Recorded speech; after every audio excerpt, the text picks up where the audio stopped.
ምኑን ስለመድብል ነው? አዎ ንገሪ ብለሽ የነገርኩሽ ነገርሽው? አይ አልነገርኩትም ባክሽ። በዚህ ሰበብ ትንሽ ገንዘብ ልብላው ብዬ ነው። ብልጥ እየሆንሽ ነው። እያጓጓሽ የሚነግረኝ ሰው አግኝቻለሁ እያልሽ ብዙ ብር ተቀበይ። አዎ እንደዛ ነው የማደርገው። ከዚህ በኋላ መረጃ በቀላሉ አልሰጥም። ምክንያቱም እሱ ነው መተዳደሪያዬ። አግቢው ብልሽም እምቢ አልሽ። ግግም ያለ ነው ባክሽ። እንደምታዩ አይደለም። የሱ ስሜት የሚነሳው ጸብ ላይ ብቻ ነው። አልጋ ላይማ ግግም ያለ እኮ ነው። ይሄ ሰውዬ ስልብ እንዳይሆን አሁንስ እኔም ጠረጠርኩ። ሉላ አይንህን አሊ ብላ የጠፋችሁ ለዛ ይሆናል። እናስ ያን ሁሉ ሀብት ያለው ሰው አልፈልግም ይባላል። በዛ ላይ ደግሞ ልጅም አልወለዱም። ልጅስ አይፈልግም። ለምን? እኔ እንጃ። በቃ ብቻውን ኑሮ ብቻውን መሞት የሚፈልግ ራስ ወዳድ ሰው ነው የሚመስለኝ። ጣጣዬ ቤተሰቦችን ካገኘሽ በኋላ አምሮብሻል። እንዴና አባቴን አግኝቼ እናቷ የሞተችባት በግ እንድመስል ነው እንደፈለግሽ? ከምሬን እኮ ነው። በጣም ነው የተመቸሽ። ቀላል ምቾት ምችት ነው ያለ። በቃ ዝም ብለሽ መብላት እኮ ነው። በፈጣሪሽን አመስግኝ። ቀላል አመሰግናለሁ። አንቺ እህት ግን እንዴት ደስ ይላል። ሰው ግን እንዴት ደስ ይላል። ብቸኝነት ባርነት በጣም የሚያስጠላ። አዎ ዳጣዬ፣ ከሰው ጋር ስትኖሪ እኮ ነው ሰው ምን ያክል እንደሚያስፈልግሽ የምታውቂው። አዎ ቅድስትዬ፣ መድብል አይመጣም እንዴ? እኔ እንጃ። እኛንም ራሱ እኮ ከቤት እንዳትወጡ ብሎ ነው የሄደው። ለምን? እኔ እንጃ። ምሳሌ ራሱ ትምህርት ቤት እንዳትሄድ ብሎኛል። እንዴ ያልሰማሁት ጦርነት አለ እንዴ? ቆይ እኔ መች ነው ድግስ ላይ የምጠራው? ሁሌ ድብድብና ክስክስ ላይ ብቻ ነው እንደምጠራው። ደውሎልሽ ነው እንዴ መጣሽ? አዎ ቤት ነው ነበር ያለኝ። የሆነ ነገርማ ሳይኖር አይቀርም። መድብል ምንም ጥሩ ስሜት ላይ አይደለም። ብቻ በጣም የተቆጣ ነበር። የሆነ ነገር ሳይኖር አይቀርም ብቻ። ምን ስለ ቡራ ነው? በዛ ነው? አዎ ይመስለኛል። ምን አዲስ ነገር ተገኘ? አዲስ ነገር አለ እንዴ? እኔ አላውቅም።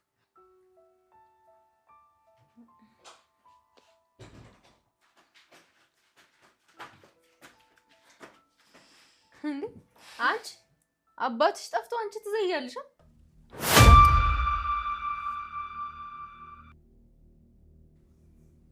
ምሳሌ የኔ ቆንጆ፣ ቡራ እኮ የት እንደሄደ ቅድስትዬ ስላልነገረችኝ ገና ነው አይደል እንደምትነግረኝ? ለካ እሱ ሊዝናና ነው ሄደው። ሊዝናና አይደለም እቃ ረስቶ ነው ሄደው። ምሳሌ እቺ እኮ ዝም ብላ ነው የምታወራው። ዝም በያት። ምናልባት የፍራታ ማህሌትን ለመያዝ ልትተባበረን ትችላለች። እያወቀች የሚሆን አይመስልም። ድል አደረገ። በስተመጨረሻም ብሩክ ተገኘ። ብሩክ በሰላም ወደ ቤት መጥቷል። ብሩክ በሰላም ወደ ቤት ይምጣ እንጂ ብዙ ስለንቦናዊ አካላዊ ጉዳት እንደደረሰበት ተናግሯል።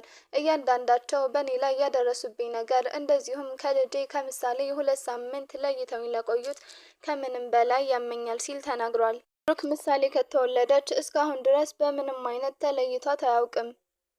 2 ወይም 3 ቀን ራሱ አድሮ አያውቅም፣ እንኳን እሱ 2 ሳምንት። ለመሆኑ ብሩክን ያገተው ካሌብ ነው ወይስ ዝና ነው ወይስ ሌላ ሰው ነው የሚለውንም እሱንም ያልተጠበቀ መረጃ ይዞ መጥቷል።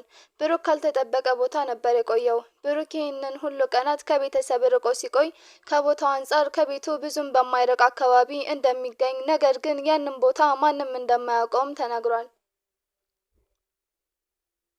ለመሆኑ ያ ቦታ የማን ነው? የካሌብ ነው ወይስ የዝና ነው የሚለውንም በሱ አንደበት የተናገረውን ቪዲዮ አስገብቼላችኋለሁ። ሰላም ሰላም፣ ውድና የተከበራችሁ የቻናሌ ቤተሰቦች፣ ለቻናሉ አዲስ ከሆናችሁ ሰብስክራይብ በማድረግ እንደዚሁም ቪዲዮውን በላይክ መጀመር አትርሱ። ምሳሌ ድራማ ቀጣይ ፓርት ይዤላችሁ መጥቻለሁ።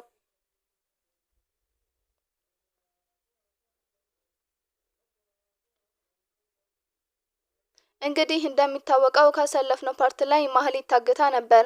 ማህሌትን ካገቱ በኋላ መድብል ከባድ የሆነ ሚስጥር እንድትነግረው አድርጓል። ማህሌት ይህንን ሚስጥር ፈጽሞ ለማንም እንዳትናገር ነበር የተነገራት። ከዝና የተነገረ ሚስጥር ነው። በተደጋጋሚ ካሳለፍነው ሳምንት ላይ ወደ ሻሸመኔ እንደሚሄድ ዝና ሳይነግራት እንደሚሄድና ሲመለስ ደግሞ ለምን እንደሚሄድ እየጠየቀችው ብዙ ስላስቸገረችው ወደ ሻሸመኔ የሚሄዱን ሀሳብ ለማስቀረት ብሩክን አርቀው ከወሰዱበት ቦታ ወደ ቅርብ ቦታ አምጥተውት ነበር። እንግዲህ ወደ ቅርብ ቦታ ቢያመጡትም ወደ ሩቅ ቦታ ቢወስዱትም ብሩክ የሚያውና የሚያውቀው ነገር አልነበረም። ፊቱ ተሸፍኖ በጥቁር ልብስ ፊቱ ተሸፍኖ ይወስዱት እንደነበረና እጅና እግሩን አስረው አፉንም አሽገው ይወስዱት እንደነበር ተናግሯል። ከዛም በኋላ የሆነ ቦታ ወስደውኝ ለተወሰነ ቀናት አንድ ክፍል ተዘግቶብኝ ነበር የቆየሁት። ከዛም በኋላ ግን ወደዚህ ሲያመጡኝ እንደሚመለስ ምናልባትም በግምት ሳምንት ይሆነኛል ብሎ ተናግሯል። ብሩክ አሁን ካወጡበት ክፍል እንግዲህ እዛ ክፍልም ያገኙት ብቻውን ተዘግቶበት እጅና እግሩም አፉም ፊቱም ጭምር ሁሉ ነገሩ ተሸፍኖ ነበር። ይሁን እንጂ አዲስ አበባ ውስጥ ይሁን ወይስ ከከተማ ውጭ ይሁን የሚያውቀው ነገር አልነበረም። ወደ 2 ቦታ እንደወሰዱት ተናግሯል። ይህም ሊሆን የቻለው ዝና በተደጋጋሚ ከካሌብ ጋር ወደሚገናኝበት ወደ ሻሸመኔ በፊት የወሰዱት ቦታ ማለት ነው። ከዛ በኋላ ዝና ሌላ ቦታ ስራ እንዳለው በተደጋጋሚ ወደዚህ ሊመጣ እንደማይችልና የሰውም ትኩረት እየሳብኩ ነው በማለት ከካሌብ ጋር ሲነጋገሩ የመጣላቸው ሀሳብ ከቤቱ ብዙም ወደማይረቅ አዲስ ያላለቀ ህንጻ ነበር። ከሱ ስር ነበር ብሩክን አስረውት የቆዩት። ለሳምንት ያክል እንደነገርኳቸው በፊት ራቅ ወዳለ ቢሆንም አሁን ከከተማ ቅርብ፣ እንደዚሁም ለነ ብሩክ ቤት በጣም ሩቅ የማይባል ቦታ ነበር ያልተጠበቀ ቦታ የተገኘው። ይህንን ትልቅ ሚስጥር መድብል እንዴት እንዳወቀ ደግሞ ማህሌት እንዳወቀ ደግሞ በማህሌት አማካኝነት ነው። ማህሌት ካሳለፍነው ፓርት ላይ አይታችኋል፣ ታግታ ነበር። መድብል ይዞ እያንዳንዱን ነገር ስለ ብሩክና ስለ ዝና የምታውቀውን ነገር እንድትናገር ብዙ እየጠየቃት ነበር። አልናገርም ብላ ብዙ አስቸግራ ነበር። በስተመጨረሻም ግን ለመድብል እውነታውን የምታውቀውን እውነት ለመናገር ወስና ነበር። ከዛም በኋላ የተናገረችው ብሩክ ከዚህ ቤት በጣም ብዙ ወደማይርቅ እንደዚሁም ከአሁን በፊት እና በተደጋጋሚ ወደ ሻሸመኔ ሲሄድ እጠይቀው ነበር። በዛ ወቅት በጣም ይናደድ ነበር እኔ ስጠይቀው። ስለዚህ አሁን ሰሞኑን ግን ፈጽሞ ወደ ሻሸመኔ እየሄደ አይደለም። በተደጋጋሚ ወደዚህ ቤት አቅጣጫ ይመጣ ነበር። ማህሌትም በመቀጠል እንደዚህ ብላለች። ወደ እናንተ ቤት የሚመጣ ይመስለኝ ነበር። ብዙ ጊዜ በትኩረት አይቼው አላውቅም። ነገር ግን ከ3 ቀን በፊት ወደ እናንተ ቤት እየመጣ ሳየው እኔም ደግሞ ምናልባትም የክሱን ወረቀት ለመሰረዝ ወደ እናንተ ቤት እየመጣ ስለመሰለኝ ከተወሰነ መንገድ ተከታትየው ነበር። ነገር ግን የሆነ ህንጻ ውስጥ ገብቶ አልወጣም በማለት ለመድብል ተነግረዋለች። ህንጻው የት ነው? አሁን ብንሄድ ታውቂዋለሽ ወይ? በማለት ሲጠይቃት በእርግጥ ቦታውን ይህኛው ነው ብዬ ላውቀው አልችልም። ነገር ግን አካባቢውን አዎ በደንብ አውቀዋለሁ። እዚህ እናንተ ቤት መምጫ መንገድ እዚህ ቅርብ ነው በማለት ትናገራለች። መድብልም እያንዳንዱ ቤቱ ምን ይመስል ነበር? ሰፈሩስ? መኪናውስ? የት አቁሞ ነው የገባው? ከዛስ በኋላ ስንት ሰዓት ቆየ? በማለት ጠይቋት ነበር። ማህሌትም የመለሰችው መልስ እኔ ለብዙ ሰዓት እዛ ቆሜ ነበር፣ ነገር ግን አልተመለሰም በማለት ነበር የመለሰችው። ይህ ማለት ካሌብ እና ዝና እዛ ህንጻ ስር ምናልባት ብሩክን ደብቀውት ይሆናል የሚል ጥርጣሬ ስላለ ነበር መድብል ወደዛ ቦታ ሰው ይላከው። መድብል ወደዛ ቦታ ሰው ከመላኩ በፊት የቦታውን ሁኔታ እንደዚሁም ደግሞ እዚህ ቤት ምናልባት ሰው ሊደብቅ የሚችል ክፍል ይኖራል ወይ የሚለውን አጣርቶ ነበር። ብዙ አውቃቸዋለሁ የሚለውን ሰዎች በአካባቢው የሚኖሩትን ማለት ነው ከጠየቀ በኋላ እዛ አካባቢ ያላለቁ ህንጻዎች እንዳሉና ሰው ትኩረት እንደማይሰጣቸው እንደዚሁም ደግሞ ለጊዜው እየተሰሩ እንዳልሆኑ ግንባታ እንዳቆሙም ነበር የጠየቁት። መድብልም በዚህ ነገር ላይ እርግጠኛ ይሆናል። ምክንያቱም ቤቱ ለጊዜው እየተሰራ እስካልሆነ ድረስ በውስጡ ምንም አይነት ነገር ቢደብቅ ምንም ላይደርስ ይችላል የሚል ሰራተኛም ሆነ ባለቤት ብዙ ጊዜ ግንባታ ሲካሄድ እንጂ ግንባታው ከተቋረጠ በኋላ አልፎ አልፎ ነው እንጂ ወደዚህ ሰው ወደማይደርስበት ካረጋገጠ በኋላ ነበር መድብል ወደዛ ሰው ይላከው። እንግዲህ መድብል እንደጠረጠረው ብሩክን እዛ ቦታ ታስሮ አግኝቶታል። ማህሌትም የምታውቀውን ነገር ሁሉ ከተናገረች በኋላ በሰላም ከፈታችሁኝ የቤቱን ክስ ጉዳይም እሰርዛለሁ ብላ ተስማምታ ካሁን በኋላ ወንድሜ ጎን ባይሽ በወንድሜ ላይ አንድ ነገር ከአንቺ ጋር የሚያያይዘው ነገር አንድ ስራ ሰርተሽ ባገኝሽ ያኔ ግን ካለሽበት መጥቼ ነው የማጠፋሽ በማለት አስጠንቅቋታል። ማህሌትም በዚህ አጋጣሚ የክሱን ፋይል ዘግታ ሄዳለች። ሁሉንም ነገር ትቻለው፣ እባክህ መድብል ተወኝ በማለት ተማጽና ነው ከዚህ ቤት ለመውጣት የቻለችው። እንግዲህ ማህሌት ከቤት መውጣት ብቻ ሳይሆን እዛለችበት ቦታ ብሩክ ባይገኝ አሁንም ብሩክ የሆነ ነገር ቢሆን እሷ ተጠያቂ እንደምትሆንና ከሷ ራስ ፈጽሞ እንደማይወርድ አስጠንቅቋታል። እሷም የማውቀውን ነገር ነግሬሃለሁ፣ ሌላ አዲስ ነገር ካለም እነግርሃለሁ በማለት ቃል ገብታለታለች። ማህሌት በጣም ፈርታለች። መድብልም ደግሞ እውነት ወንድሙን ለማግኘት ምንም ነገር ለማድረግ ዝግጁ እንደሆነ ስታውቅ ይበልጥ ፈርታው ነበር። ማህሌት ለመድብል ያላት ፍርሃት ዛሬ ቃሏን እንድታጥፍ አድርጓታል። እንዳትናገር ከአሁን በፊት ለራሷም ሆነ ለዝና ቃል ገብታ ነበር።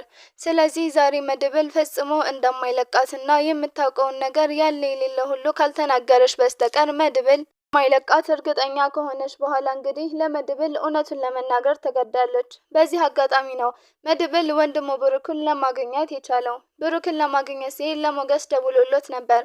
መድብልም ሞገስም ወደ ቤት እየመጣ ሳለ እንደ አጋጣሚ መድብልም ብሩክን ይዞት ወደ ቤት እየመጣ መንገድ ላይ ነበር የተገናኙት። በፍጹም ያየውን ነገር ማመን አልቻለም ነበር። ምክንያቱም ሞገስ ማህሌት የተናገረችው ነገር አልሰማም። እንደዚሁም የሆነ ነገር የነገረችኝ የሆነ ነገር አለ፣ ግን ከሰራ እነግርሃለሁ ብሎት ነበር። በወቅቱ ሞገስ ወደ ቤት ሄደው ከመድብል ጋር ቢነጋገሩም ነገር ግን ብሩክ እዚህ ቦታ አለ ነገር ሂጄ አመጣለሁ ብሎ አልነገረውም። ምክንያቱም ማህሌት በተናገረችው ነገር ብዙም እርግጠኛ አልነበረም መድብል። ከዛም በኋላ ይልቁንስ ሉላ ብቻዋን እስከሆነች ድረስ ሂድላት፣ እኔ ሌላ አዲስ ነገር ካለ አሳውቅሃለሁ በማለት ነበር የተሰናበቱት። ያኔ ከዛም በኋላ በነገታው ደውሎለት ወደ ቤት እንድትመጣ ፈልጌህ ነበር በማለት ደውሎ ሲጠይቀው ችግር የለውም እመጣለሁ፣ የት ነው እቤት ነው በማለት ሲጠይቀው አዎ ወደ ቤት ሂድ፣ እኔም ወደ ቤት እየሄድኩ ነው በማለት ነበር በስልክ ባደረጉት ቆይታ የተናገሩት። ከዛም በኋላ ሉላን በሩን ዝጊ፣ ማንም ቢመጣ እንዳትከፍቺ፣ እኔ ግን ስመጣ አስቀድሜ እደውልልሻለሁ፣ መድብል ደውሎልኝ ነው ልሄድ ነው በማለት ይሰናበታትና ወደ እነ ብሩክ ቤት ይሄዳል። ሞገስ እየሄደ ሳለ ቤታቸው አካባቢ ሲደርስ በቅርብ ርቀት መድብልና አንድ ሰው ያያል።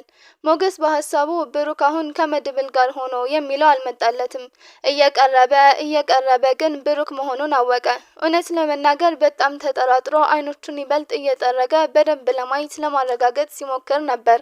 ከተቃረቡም በኋላ ከተገናኙም በኋላ በተለይ ሰላም ተባብለው ምን ሆነህ ነው? ለምንድነው ስልክህን ዘግተህብን የቆየኸው? አስጨነከን እኮ ደህና ነህ ግን በማለት ቢጠይቀውም አሁን ወደ ቤት እንግባ በማለት መድብል ቤት እንዲገቡ ያዛቸዋል። ሁሉንም ነገር የምታወሩትም የምትጫወቱትም ኢቭን የምትጨቃጨቁት ነገር ካለ እቤታችሁ ገብታችሁ እቤት እናወራለን በማለት ወደ ቤት ይወስዳቸዋል። ወደ ቤት ይዟቸው ሲገባ ቅድስትና ምሳሌ ተኝተው ነበር በወቅቱ። ከዛም በኋላ ሳሎን ቤት ቁጭ ብለው እያንዳንዱ የተከናወነበትን ነገር ብሩክ ይነግራቸዋል። ብሩክ የተከናወነበትን እንደዚሁም ሲያደርጉት አስረውት አግተውት ሸፍነው ሲያደርጉት የነበረውን ሁሉ ከነገራቸው በኋላ አሁን ከተፈታው እዚህ ቤቴ ድረስ መጥተው እንደወሰዱኝ ሁሉ አሁንም መጥተው መልሰው ቤተሰቤ ላይ አደጋ ሊያደርሱ ይችላሉ። ስለዚህ ፈጽሞ እነዚህን ሰዎች ዋጋቸውን ሳልሰጣቸው አርፌ አልቀመጥም በማለት ይናገራል። መድብሉም ከብሩክ ጎን እንደሚሆንና በእያንዳንዱ ነገር የሰሩትን ያክል ሳይሆን በሰሩት እጥፍ አድርገው መመለስ እንዳለባቸው ሲነጋገሩ ነበር። ብሩክ መፈታቱ ሁላቸውንም ደስተኛ ቢያደርግም ብሩክ ብዙ አካላዊ ጉዳት ደርሶበት ነበር። እያንዳንዱ አካላቱን ሲያሳያቸው ነበር። በዚህ ልክ ነበር ብሩክን ሲያሰቃዩት የነበሩት። ይሁን እንጂ ብሩክ በሰላም ወደ ቤት ለመምጣት ችሏል። ቪዲዮ ይህን ይመስል ነበር። በቪዲዮ ላይ ማንኛውም አስተያየት በኮሜንት ስር መጻፍ ትችላላችሁ። ስላዳመጣችሁኝ ከልብ አመሰግናለሁ። መልካም ቀን።